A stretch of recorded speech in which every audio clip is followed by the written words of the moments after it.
রাজ্যপালকে আমন্ত্রণ জানাবার চিন্তাভাবনা আমরা রেখেছি। ওনাকে আমন্ত্রণ জানাবো যাতে উনি সেদিন এসে আমাদের এখানে একটা উনি বক্তব্য রেখে যান। তার উপর উনি বক্তব্য রাখলে তার উপরে ডিসকাশন হবে, আমাদের যে প্রসিজিওর সেই অনুযায়ী হবে। তারপরে budget presentation of annual financial report সেটা 12 তারিখে হবে। তারপর ইউজুয়াল কোর্সে যেরকম হয় বাজেট অধিবেশনে ঠিক সেইগুলো আমরা ফলো করে যাব। গত বছর রাজ্যপাল ভাষণ দেয়নি কেন? রাজ্যপাল তখন খারাপ ছিল, এবারে 25-এ ভালো হয়ে গেছে, নির্বাচন আসছে। ভারতবর্ষের অনেক রাজ্যে রয়েছে যেখানে রাজ্যপালের সাথে অনেকে আছেন যারা রাজ্যপালের ভাষণ ছাড়াই বাজেট অধিবেশন শুরু করেছেন। অনেক রাজ্যে অনেক দৃষ্টান্ত রয়েছে, এটা নতুন কিছু না। টাকাটা বাধ্যতামূলক কিছু না, ডাকাটা বাধ্যতামূলক নয়, তবে আমরা চিন্তা ভাবনা করছি ওনাকে আমন্ত্রণ করব, ওনার বক্তব্য যাতে উনি রাখতে পারেন বিধানসভাতে এসে।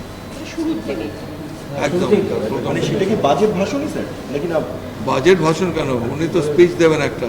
রাজ্যপালের ভাষণে বাজেট ভাষণ বলে কোনো শব্দ হয় না।